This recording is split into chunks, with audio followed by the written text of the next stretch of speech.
تدبر قرآن امین احسن اصلاحی سورہ مائدہ آیات 32 تا 34۔ آگے کا مضمون۔ آگے فرمایا کہ چونکہ انسان اپنی سرشت کے لحاظ سے ایک ایسی مخلوق ہے جس کے اندر حابیل جیسے خدا ترس اور حق و عدل پر قائم رہنے والے بھی ہیں اور قابیل جیسے سنگ دل اور خونی بھی، اس وجہ سے اللہ تعالیٰ نے بنی اسرائیل کی شریعت میں قصاص کو ایک اجتماعی فرض قرار دیا کہ ایک کا قاتل سب کا قاتل اور ایک کا بچانے والا سب کا بچانے والا ٹھہرے گا۔ پھر اس قانون کی تجدید و یاد دہانی کے لیے اللہ تعالیٰ نے ان کے اندر اپنے نبی و رسول بھی بھیجے، لیکن اس سارے اہتمام کی بنی اسرائیل نے کوئی پرواہ نہ کی، بلکہ وہ برابر قابیل کی سنت بد کی پیروی میں خدا کی زمین میں فساد و خونریزی برپا کیے جا رہے ہیں۔ اس کے بعد ان لوگوں کی سزا بیان کی ہے جو ایک اسلامی حکومت عادلہ کے اندر رہتے ہوئے اس کے قانون عدل و قسط کو درہم برہم کرنے اور ملک میں فساد برپا کرنے کی کوشش کرتے ہیں، عام اس سے کہ یہ کوشش نام کے مسلمانوں کی طرف سے ہو یا غیر مسلموں کی طرف سے، اعلانیہ ہو یا در پردہ سازشوں کی شکل میں، جتھا بندی کر کے ہو یا غنڈہ گردی کی شکل میں۔ جو مفسدانہ سرگرمی بھی ملک کے سیاسی، اجتماعی اور معاشرتی نظام کے لیے خطرہ بن جائے اور اس سے قانون اور نظم کا مسئلہ پیدا ہو جائے، اس کے استئصال اور اس کے مجرموں کی سرکوبی کے لیے حکومت کے ارباب حل و عقد کو وسیع اختیارات دیے گئے ہیں تاکہ قیام عدل کا جو فریضہ ان پر عائد ہوتا ہے وہ اس سے عہدہ برا ہو سکیں۔ اس روشنی میں آگے کی آیات کی تلاوت فرمائیے۔ اعوذ باللہ من الشیطان الرجیم، بسم اللہ الرحمن الرحیم۔ من اجل ذالک کتبنا علی بنی اسرائیل انہ من قتل نفسا بغیر نفس او فساد فی الارض فکأنما قتل الناس جمیعا ومن احیاہا فکأنما احیا الناس جمیعا وَلَقَدْ جَاءَتْهُمْ رُسُلُنَا بِالْبَيِّنَاتِ ثُمَّ إِنَّ كَثِيرًا مِّنْهُمْ بَعْدَ ذَلِكَ فِي الْأَرْضِ لَمُسْرِفُونَ إِنَّمَا جَزَاءُ الَّذِينَ يُحَارِبُونَ اللَّهَ وَرَسُولَهُ وَيَسْعَوْنَ فِي الْأَرْضِ فَسَادًا أَن يُقَتَّلُوا أَوْ يُصَلَّبُوا أَوْ تُقَطَّعَ أَيْدِيهِمْ وَأَرْجُلُهُم مِّنْ خِلَافٍ أَوْ يُنفَوْا مِنَ الْأَرْضِ ذَلِكَ لَهُمْ خِزْيٌ فِي الدُّنْيَا وَلَهُمْ فِي الْآخِرَةِ عَذَابٌ عَظِيمٌ إِلَّا الَّذِينَ تَابُوا مِن قَبْلِ أَن تَقْدِرُوا عَلَيْهِمْ فَاعْلَمُوا أَنَّ اللَّهَ غَفُورٌ رَحِيمٌ۔ ترجمہ۔ اس وجہ سے ہم نے بنی اسرائیل پر یہ فرض کیا کہ جس کسی نے کسی کو قتل کیا بغیر اس کے کہ اس نے کسی کو قتل کیا ہو یا ملک میں فساد برپا کیا ہو تو گویا اس نے سب کو قتل کیا، اور جس نے اس کو بچایا تو گویا سب کو بچایا، اور ہمارے رسول ان کے پاس واضح احکام لے کر آئے، لیکن اس کے باوجود ان میں سے بہت ہیں جو زیادتیاں کرتے ہیں۔ ان لوگوں کی سزا جو اللہ اور اس کے رسول سے بغاوت کرتے ہیں اور ملک میں فساد برپا کرتے ہیں، بس یہ ہے کہ عبرتناک طور پر قتل کیے جائیں یا سولی لٹکائے جائیں یا ان کے ہاتھ اور پاؤں بے ترتیب کاٹ دیے جائیں یا ملک سے باہر نکال دیے جائیں۔ یہ ان کے لیے اس دنیا میں رسوائی ہے اور آخرت میں بھی ان کے لیے ایک عذاب عظیم ہے، مگر جو لوگ تمہارے قابو پانے سے پہلے ہی توبہ کر لیں تو سمجھ لو کہ اللہ مغفرت فرمانے والا اور مہربان ہے۔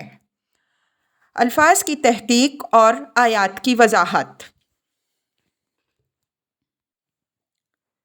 من اجل ذالک کتبنا علی بنی اسرائیل انہ من قتل نفسا بغیر نفس او فساد فی الارض فکأنما قتل الناس جمیعا ومن احیاہا فکأنما احیا الناس جمیعا وَلَقَدْ جَاءَتْهُمْ رُسُلُنَا بِالْبَيِّنَاتِ ثُمَّ إِنَّ كَثِيرًا مِّنْهُمْ بَعْدَ ذَلِكَ فِي الْأَرْضِ لَمُسْرِفُونَ۔ من اجل ذالک کا مطلب یہ نہیں ہے کہ بعینیہ یہ واقعہ حکم قصاص کی فرضیت کا باعث ہوا۔ یہ واقعہ تو جیسا کہ واضح ہوا بنی اسرائیل کی تاریخ سے بہت پہلے کا ہے۔ پھر یہ بات بھی ہے کہ جان کے بدلے جان کا قانون کچھ بنی اسرائیل کے ساتھ خاص نہیں ہے۔ یہ قانون ہر ملت میں ابتدا سے موجود رہا ہے۔ حضرت نوح علیہ السلام اور حضرت ابراہیم علیہ السلام کی ملت میں بھی یہ قانون موجود تھا۔ حضرت نوح علیہ السلام اور ان کی ذریت کو اس باب میں جو ہدایت ہوئی تھی وہ تورات میں یوں مذکور ہے: آدمی کی جان کا بدلہ آدمی سے اور اس کے بھائی بندے سے لوں گا، جو آدمی کا خون کرے گا اس کا خون آدمی سے ہوگا، کیونکہ خدا نے انسان کو اپنی صورت میں بنایا ہے۔ پیدائش باب 9 آیات 5 تا 6۔ اس وجہ سے یہ خیال صحیح نہیں ہے کہ بعینیہ یہ واقعہ بنی اسرائیل پر حکم قصاص کے وجوب کا باعث ہوا۔ یہ بات ملحوظ رکھنے کی ہے کہ یہاں مقصود حکم قصاص کی تاریخ بیان کرنا نہیں ہے، بلکہ یہ واضح کرنا ہے کہ بنی اسرائیل اللہ کے میثاق کے معاملے میں اتنے جری اور بے باک ہیں کہ یہ جاننے کے باوجود کہ ایک کا قاتل سب کا قاتل اور ایک کی حفاظت سب کی حفاظت ہے، برابر خدا کی زمین میں فساد برپا کیے چلے جا رہے ہیں۔ یہی روش ان کی پہلے بھی رہی اور یہی روش ان کی آج بھی ہے۔ اس روشنی میں من اجل ذالک کا اشارہ نفس واقعہ کی طرف نہیں بلکہ شر و فساد کی اس ذہنیت کی طرف ہوگا جس کا قابیل نے اظہار کیا اور جس کا اظہار ان لوگوں کی طرف سے برابر ہوتا رہتا ہے جو اس کی سنت بد کی پیروی کرتے ہیں، یعنی کمینہ جذبات اور شیطانی محرکات کے تحت اللہ کے بندوں کا خون بہاتے ہیں اور پھر اعتراف و اقرار اور توبہ و ندامت کے بجائے اپنی ساری ذہانت اس جرم کو چھپانے میں صرف کرتے ہیں۔ ان کو اپنے جرم پر افسوس بھی ہوتا ہے تو اس پہلو سے نہیں ہوتا کہ ان کے ہاتھوں خدا کے بندوں کا سب سے بڑا حق تلف ہوا، بلکہ جرم پوشی کی تدبیر میں اگر ان سے کوئی کوتاہی ہو جاتی ہے تو اس پر انہیں افسوس ہوتا ہے۔ انہ من قتل نفسا بغیر نفس او فساد فی الارض فکأنما قتل الناس جمیعا ومن احیاها فکأنما احیا الناس جمیعا۔ یہ اس اصل حکم کا بیان نہیں ہے جو قصاص کے باب میں یہود کو دیا گیا، بلکہ اس کی دلیل اور اس کی حکمت و عظمت بیان ہوئی ہے۔ جان کے بدلے جان کا قانون تورات میں بھی ہے اور اس کا حوالہ اس سورہ میں بھی آگے آ رہا ہے۔ یہاں چونکہ مقصود یہود کی شرارت و شقاوت کو نمایاں کرنا ہے، اس وجہ سے قانون قصاص کا اصل فلسفہ بیان فرمایا کہ یہود پر قتل نفس کی سنگینی واضح کرنے کے لیے ان کو یہ حکم اس تصریح کے ساتھ دیا گیا تھا کہ ایک کا قاتل سب کا قاتل اور ایک کا بچانے والا سب کا بچانے والا ٹھہرے گا، لیکن پھر بھی وہ قتل اور فساد فی الارض کے معاملے میں بالکل بے باک ہو گئے۔ جو ملت قانون قصاص کی حامل اس فلسفہ کے ساتھ بنائی گئی ہو جس کا ذکر اوپر ہوا، اس پر چند ذمہ داریاں لازماً عائد ہوتی ہیں جس کی طرف ہم یہاں اشارہ کریں گے۔ ایک یہ کہ ہر حادثہ قتل پوری قوم میں ایک ہلچل پیدا کر دے۔ جب تک اس کا قصاص نہ لے لیا جائے ہر شخص یہ محسوس کرے کہ وہ اس تحفظ سے محروم ہو گیا ہے جو اس کو اب تک حاصل تھا۔ قانون ہی سب کا محافظ ہوتا ہے۔ اگر قانون ہدم ہو گیا تو صرف مقتول ہی قتل نہیں ہوا بلکہ ہر شخص قتل کی زد میں ہے۔ دوسری یہ کہ قاتل کا کھوج لگانا صرف مقتول کے وارثوں ہی کی ذمہ داری نہیں ہے بلکہ پوری جماعت کی ذمہ داری ہے، اس لیے کہ قاتل نے صرف مقتول ہی کو قتل نہیں کیا بلکہ سب کو قتل کیا۔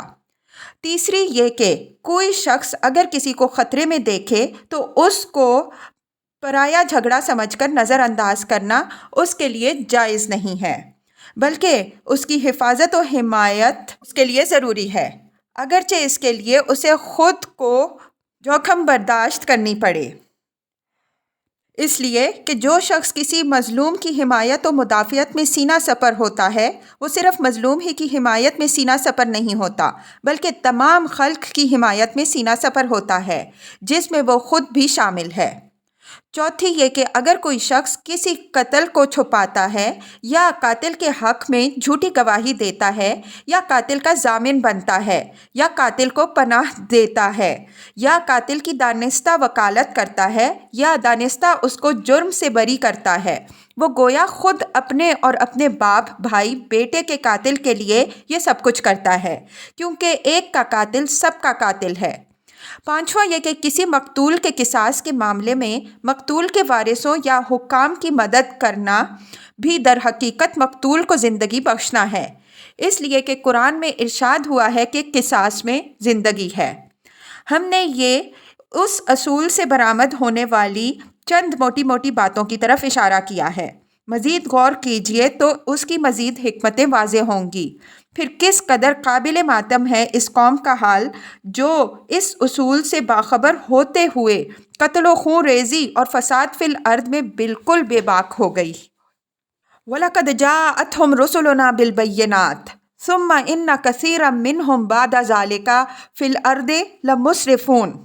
مطلب یہ ہے کہ اللہ نے ان کو یہ فرض بتا دینے ہی پر اکتفا نہیں فرمایا، بلکہ اتمام حجت کے لیے برابر ان کے اندر خدا کے رسول بھی آتے رہے جو نہایت واضح احکام و ہدایات اور نہایت بلیغ اور پرزور تعلیمات و تنبیہات کے ذریعے سے ان کو جگاتے اور جھنجھوڑتے رہے کہ اللہ کے عہد و میثاق کی ذمہ داریوں سے یہ غافل نہ ہو جائیں، لیکن اس سارے اہتمام کے باوجود یہ برابر خدا کی زمین میں مختلف قسم کی زیادتیوں کے مرتکب ہوتے رہے۔ فساد فی الارض اور اسراف فی الارض دونوں میں مفہوم کے اعتبار سے کوئی خاص فرق نہیں ہے۔ زمین کا امن اور نظم اس قانون عدل و قسط پر منحصر ہے جو خدا نے اس کے لیے اتارا ہے۔ جس طرح کائنات کے نظام تکوینی میں کوئی خلل پیدا ہو جائے تو سارا نظام کائنات درہم برہم ہو جائے، اسی طرح اگر اس نظام تشریعی میں جو اس کے خالق نے اس کے لیے پسند فرمایا ہے کوئی خلل پیدا کر دیا جائے تو اس کا اجتماعی و معاشرتی اور سیاسی نظام درہم برہم ہو جاتا ہے۔ پھر نہ تو نظام تکوینی کے ساتھ اس کے نظام سیاسی کی ہم آہنگی ہی باقی رہ جاتی ہے اور نہ اس کے نظام اجتماعی و سیاسی میں ہی کوئی ربط قائم رہ جاتا ہے۔ اسی صورتحال کو یہاں فساد اور اسراف سے تعبیر فرمایا ہے۔ اس اصولی حقیقت کے ساتھ ساتھ اس تاریخی حقیقت کو یاد رکھنا بھی یہاں ضروری ہے جس کا تجربہ ان آیات کے نزول کے زمانے میں مسلسل مسلمانوں کو یہود کی طرف سے ہو رہا تھا۔ یہود کے متعدد قبائل مثلاً بنو نذیر، بنو قریظہ، بنو قینقاع مدینہ کے حوالی میں آباد تھے۔ انہوں نے یوں تو مسلمانوں کے ساتھ امن و صلح اور باہمی حمایت و مدافعت کے معاہدے کر رکھے تھے، لیکن ایک دن بھی انہوں نے ان معاہدوں کا کوئی احترام نہیں کیا بلکہ ہمیشہ مسلمانوں کو نقصان پہنچانے اور مدینہ سے ان کے قدم اکھاڑ دینے کی سازشیں کرتے رہے۔ قریش نے مسلمانوں پر جتنے بھی حملے کیے سب میں درپردہ یہود شریک رہے۔ انصار اور مہاجرین کے درمیان پھوٹ ڈلوانے کی بھی انہوں نے بار بار کوشش کی۔ صحابہ رضی اللہ عنہم اجمعین بلکہ خود نبی صلی اللہ علیہ وسلم کے قتل کی بھی انہوں نے بارہا تدبیریں کیں۔ اگرچہ ان کی یہ چالیں بیشتر ناکام رہیں لیکن متعدد نہایت اندوہناک واقعات پیش بھی آئے۔ عورتوں اور بچوں کے اغوا اور قتل میں بھی یہ نہایت شاطر اور سنگ دل تھے۔ مسلمانوں کو ہر وقت یہود کی طرف سے اپنی جان اور عزت کے معاملے میں کھٹکا لگا رہتا تھا۔ حد یہ ہے کہ جن مسلمانوں کو وہ کسی قضیے کے طے کرانے اور کسی معاملے پر گفتگو کرنے کے لیے بلاتے تھے ان کے بھی ہلاک کرنے کی سازش پہلے سے تیار رکھتے تھے۔ ثم ان کثیرا منہم بعد ذلک فی الارض لمسرفون میں اس ساری صورتحال کی طرف اشارہ ہے۔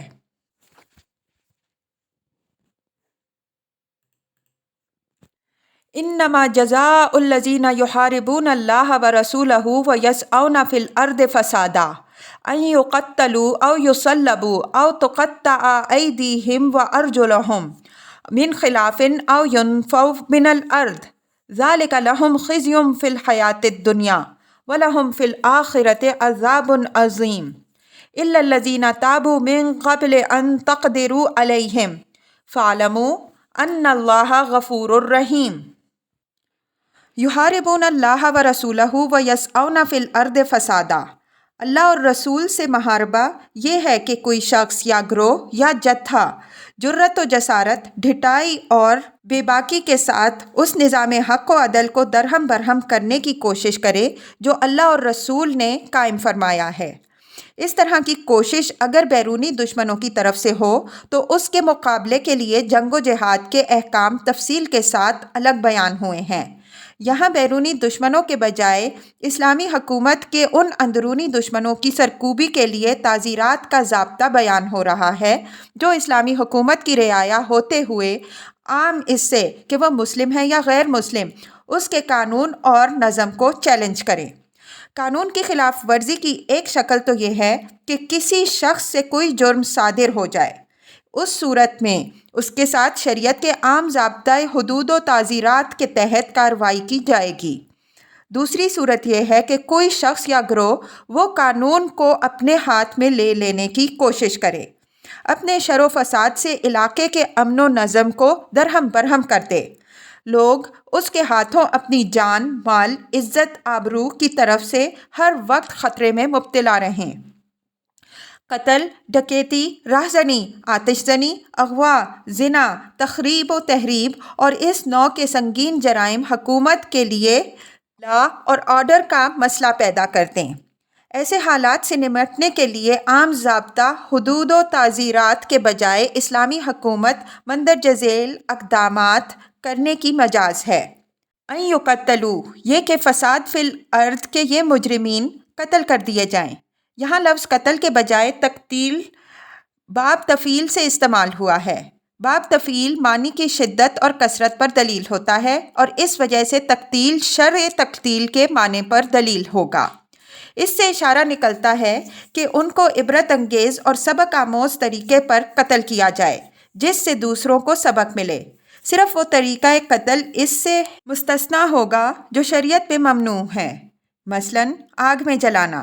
اس کے ماسوا دوسرے طریقے جو غنڈوں اور بدماشوں کو عبرت دلانے، ان کو دہشت زدہ کرنے اور لوگوں کے اندر قانون و نظم کا احترام پیدا کرنے کے لیے ضروری سمجھے جائیں، حکومت ان سب کو اختیار کر سکتی ہے۔ رجم یعنی سنسار کرنا بھی ہمارے نزدیک تقتیل کے تحت داخل ہے۔ اس وجہ سے وہ گنڈے اور بدماش جو شریفوں کے عزت و ناموس کے لیے خطرہ بن جائیں، جو اغوا اور زنا کو پیشہ بنا لیں، جو دن دہاڑے لوگوں کی عزت و آبرو پر ڈاکے ڈالیں اور کھلم کھلا زنا بالجبر کے مرتکب ہوں، ان کے لیے رجم کی سزا اس لفظ کے مفہوم میں داخل ہے۔ رجم کے باب میں شادی شدہ اور غیر شادی شدہ کے درمیان ہماری فقہ میں جو فرق کیا گیا ہے اس پر انشاءاللہ ہم سورہ نور کی تفسیر میں تفصیل کے ساتھ بحث کریں گے۔ او یصلبو، یہ کہ ایسے لوگوں کو سولی دے دی جائے۔ سولی دینے کے لیے یہاں صلبہ کے بجائے تسلیب کا لفظ استعمال ہوا ہے، جس سے یہ اشارہ نکلتا ہے کہ سولی اور پھانسی کے وہ طریقے بھی اختیار کیے جا سکتے ہیں جو زیادہ دردناک اور زیادہ عبرت انگیز ہوں۔ اس زمانے میں بعض طریقے جو ایجاد ہوئے ہیں ہمارے نزدیک وہ بھی اس لفظ کے مفہوم میں داخل ہیں۔ او تقطع ایدیہم وارجلہم من خلاف، یہ کہ ان کے ہاتھ اور پاؤں بے ترتیب کاٹ دیے جائیں۔ یہ بے ترتیب کاٹنے کی ہدایت بھی عبرت انگیزی اور درد انگیزی ہی کے نقطۂ نظر سے ہے۔ مقصود یہ ہے کہ اگر اس قسم کے کسی شریر کی جان بے بخشی بھی کی جائے تو اس طرح کہ اس کی شر انگیزی اور فساد کے تمام اسلحہ بیکار کر دیے جائیں۔ او ینفوا من الارض، یہ کہ ان کو ملک سے جلا وطن کر دیا جائے۔ نفی کا لغوی مفہوم جلا وطن کرنا ہے۔ حبس اور قید اس کا لغوی مفہوم نہیں ہے، البتہ اس کے مفہوم میں شامل ضرور ہیں۔ اگر ایسے مجرموں کی جلا وطنی دشوار یا دینی و سیاسی نقطۂ نظر سے خلاف مصلحت ہو تو ان کو کسی خاص علاقے میں پابند اور نظر بند کیا جا سکتا ہے۔ یہ چیز اس لفظ کے مفہوم کے خلاف نہیں ہوگی۔ قرآن کے الفاظ صاف اس بات پر دلیل ہیں کہ حالات کی نوعیت اور بدامنی اور قانون شکنی کے موجود اور متوقع اثرات کے لحاظ سے حکومت ان میں سے جو اقدام بھی مناسب سمجھے کر سکتی ہے۔ عربی زبان میں او کا استعمال اسی مفہوم کو ظاہر کرتا ہے۔ اس وجہ سے مجھے ان لوگوں کی رائے صائب معلوم ہوتی ہے جو حکومت کو اختیار دیتے ہیں کہ قیام امن و قانون اور استئصال فتنہ کے نقطۂ نظر سے ان میں سے جو سی شکل بھی اس کو مفید و مؤثر اور مطابق مصلحت نظر آئے اس کو اختیار کر سکتی ہے۔ اس طرح کے حالات میں صرف اسی امر کو ملحوظ نہیں رکھنا پڑتا ہے کہ جرم کرنے والے جتھا نے صرف مال کو نقصان پہنچایا ہے، بلکہ اس سے بڑھ کر زمانہ، مقام اور جتھا بندی کرنے والے مجرموں کے عزائم اور ان کے اثرات پر بھی نگاہ رکھنی پڑتی ہے۔ مثلاً زمانہ جنگ یا بدامنی کا ہو تو اس میں لازماً سخت اقدام کی ضرورت ہوگی۔ اسی طرح مقام سرحدی یا دشمن کی سازشوں کا آماجگاہ ہو تب بھی مؤثر کارروائی ضروری ہوگی۔ اگر شرارت کا سرغنہ کوئی بڑا خطرناک آدمی ہو اور اندیشہ ہو کہ اس کو ڈھیل ملی تو بہتوں کے جان و مال اور عزت و آبرو کو خطرہ پیش آ جائے گا، تب بھی حالات کے لحاظ سے مؤثر قدم اٹھانا پڑے گا۔ غرض اس میں اصلی اہمیت جزوی واقعات کی نہیں بلکہ بغاوت کے مجموعی اثر اور ملک و ملت کے مصالح کی ہے۔ اس طرح کے حالات میں سزا بھی انفرادی حیثیت سے نہیں بلکہ گروہی حیثیت سے ہی دی جائے گی۔ اگر قتل، اغوا، زنا، آتش زنی، تخریب کے واقعات پیش آئے ہیں تو یہ جستجو نہیں کی جائے گی کہ متعین طور پر ان جرائم کا ارتکاب کن کے ہاتھوں ہوا ہے، بلکہ ان کی ذمہ داری میں باغی گروہ کا ہر فرد شریک سمجھا جائے گا اور اسی حیثیت سے ان کے ساتھ معاملہ کیا جائے گا، اس لیے کہ ہر جرم کے ارتکاب میں سب کے مجموعی اثر کا کام ہے۔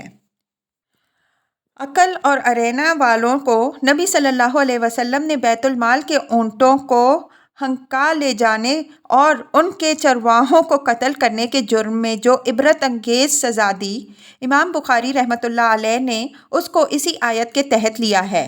بنو نذیر، بنو قریظہ اور بنو قینقاع کے ساتھ جو معاملہ حضور صلی اللہ علیہ وسلم نے کیا، ہمارے نزدیک وہ بھی اسی حکم الہی کے تحت کیا۔ سیدنا ابو بکر رضی اللہ عنہ نے مانعین زکوٰۃ کی جو سرکوبی کی وہ بھی ہمارے نزدیک اسی حکم کے تحت کی۔ مسیلمہ کذاب کا فتنہ بھی اسی محاربہ الہی اور رسول کے تحت آتا ہے اور اس کی سرکوبی بھی اسی قانون الہی کے تحت ہوئی۔ حضرت عمر رضی اللہ عنہ نے اپنے دور خلافت میں یہود کو عرب سے جو آخری بار نکالا وہ بھی اسی حکم خداوندی کی تعمیل تھی۔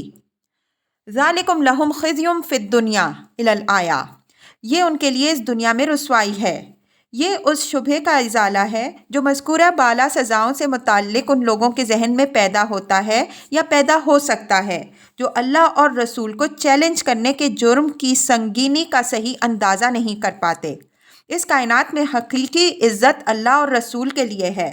وَلِلَّهِ الْعِزَّةُ وَلِرَسُولِهِ، اس وجہ سے جو لوگ خدا اور رسول کے مقابل میں جرأت و جسارت کا اظہار اور بغاوت کا اعلان کریں وہ مستحق ہیں کہ اس دنیا میں بھی رسوا ہوں اور آخرت میں بھی وہ دردناک عذاب سے دوچار ہوں۔ دنیا میں ان کی یہ رسوائی دوسروں کے لیے ذریعہ عبرت و بصیرت ہوگی اور اس کے اثر سے ان لوگوں کے اندر بھی قانون کا ڈر اور احترام پیدا ہوگا جو یہ صلاحیت نہیں رکھتے کہ مجرد قانون کی افادیت و عظمت کی بنا پر اس کا احترام کریں۔